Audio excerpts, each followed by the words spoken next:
Hey everyone, welcome to the channel. Today's video is a little build showcase of a tree that I built, which seems pretty generic, but I actually thought it was pretty smart coming together, and I'm excited to feature it on my channel. At the very least, I'd like to log it for myself, so if I wanted to come back or needed a tree for other builds, I could come back and reference the video and build it again. It's kind of sort of a dictionary of Lego builds, if that makes any sense. That's kind of what my channel is shaping up to be anyway. Before we do that though, I wanted to get into just a little chat time, explaining just a little bit about my channel. I have two things to mention primarily. Number one is my upload schedule. I feel like I have enough people watching as of now that they might start wondering when it would be the next time that I post or the next time I make something. And I kind of wanted to preemptively quiet rumors concerning that because I do not have an upload schedule, and I also like don't plan to. So if it ever appears that like maybe I should, it's been a while and I haven't made something for a while, then and people maybe start asking questions, I'll just say that it's not worth it. I am just doing this for fun right now. I make YouTube videos for fun. And I don't try to force any of my creativity, so all my builds are kind of natural, and I'm not just trying to sort of pump out content unnecessarily. And there's definitely ups and downs to that. I'm not doing YouTube as a career at all. I'm just doing it for fun, and I've had a lot of fun just doing it for myself and not for any other reason. So if people question why I haven't or considered making other videos or why I haven't made certain videos, then like I said, I don't think that it's worth your time because that's not something that I plan to be consistent on as of right now. Just something that's a little note for myself I was thinking about. Might as well just throw that out there for other people who have any questions. Outside of that, I still love hearing from people and getting suggestions on what to build or how to build stuff, or people just commenting and stuff. It's really cool that people have been able to come and sort of hang out at my channel. Secondarily, the other thing I wanted to mention is that we just peaked on 300 subscribers. I think it's like 304 or something since I last checked, which is really cool. As mentioned in all my other videos, I have no subscriber goals for this channel, no expectations really. I was just doing it for fun, like I mentioned. So to imagine that 300 people ultimately were intentionally tuning in is a really cool thing. And I'm just really humbled to hear that people are interested in the stuff that I'm making. So that's really cool. Thank you to the 300 people that have bothered to subscribe. Even people who just bothered to stop by and comment and watch, they're great too. I appreciate everyone who's coming to tune in. As far as the actual build goes for today, it's just like I said, it's just that simple tree build I had featured in my Battle of the Hedgerows mock. Here are the pieces, and I'll kind of sort them out and show people how I put it together because I thought it was pretty smart, but you'll have to tell me yourself if you think the same thing. The pieces are fairly uncomplicated as follows. There are these small foliage pieces that are pretty easy to come by. I have them in two different colors here. I have them in the classic sort of forest green, and then I have them in the olive green color. I have 8 of them. There's 2 for the top, and then 4 on each of these wheels going up the actual the tree. I have 2 of these wand bar pieces. I know them from wands because I had a bunch of the Lego Harry Potter sets. These are not intrinsically the wand piece, but this is the one with the stud connector at the end, and there's 2 of those. There's 2 of these pirate wheel pieces, kind of. These little winch windlasses. These are some of the new ones that have the X-hole all the way up to the edge on both sides. Some people may know the old ones that have sort of an indentation. I did not test this tree build with the old ones, though I do have some of them somewhere, but I kind of planned to. I'm sure it would work just fine as far as fitting on these other poles.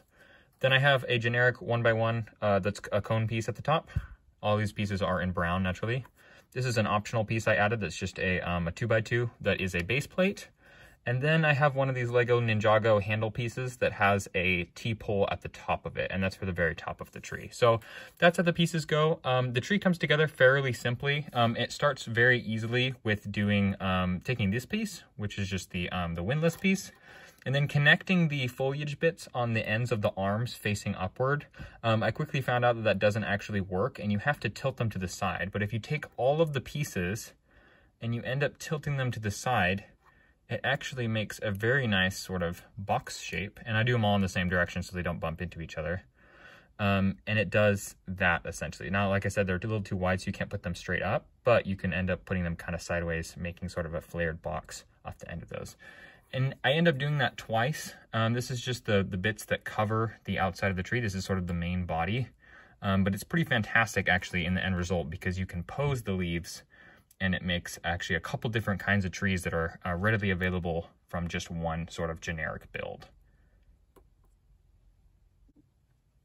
After you cover the wheel pieces with the little brush bits pointing upward, take the last two bits of brush and connect them on the very end to the sides of the Ninjago handle, the sword handle piece, and connect them downward so that the handle sticks down in between them. And this is going to be the very top of the tree. It connects directly to these wands. I'm going to connect this to the base plate, which again is optional. I didn't end up using a base plate like this in my other build, but it works just fine. Put the pull piece on the end there, and then slide one of the little wheels of leaves that you made. Then, in order to make this other piece, this other wand connect to the top of it, I put the cone right there. And you could probably use a stud with a hole in it and a bunch of other things, but stick it right like on there. Take this extra piece, this extra wheel of leaves, and slide it down. And you can kind of twist them in any way you want, just to sort of stick them on the top.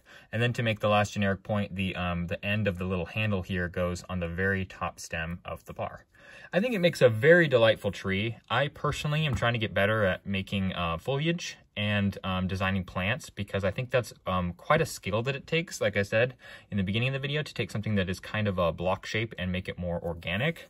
There's a lot of really complex methods for making trees and trying to interlock them, and sometimes they usually end up putting stress on these leaf pieces, but this one's really good in my opinion.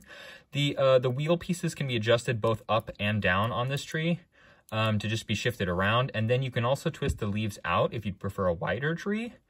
I tested a system in which I used another set of another one of these leaf wheels and another wand bar and stacked it even higher, and it made a taller tree, so you could do that as well.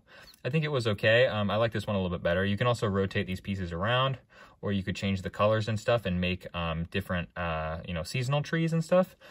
But I personally think this is a pretty decent tree build. It doesn't take two tremendously complex pieces and not very many of them, and it makes a fairly decent tree that could fill in for a Christmas tree, or if you wanted to make a whole woods or something, or a glen. I think that it's a really nice tree, and it has to be one of the best tree designs I think I've ever made, because it looks so natural and organic compared to things that you can do with Lego.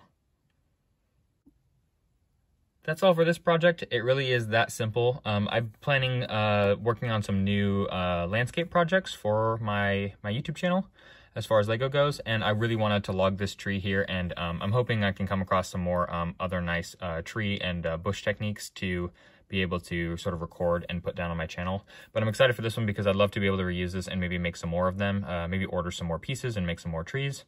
I thought this was really fun and just wanted to kind of save it. So thanks for watching and coming and checking this out. I know it's a small little video of sort of a random thing, but I still think it's pretty cool, and I'm really happy to share it.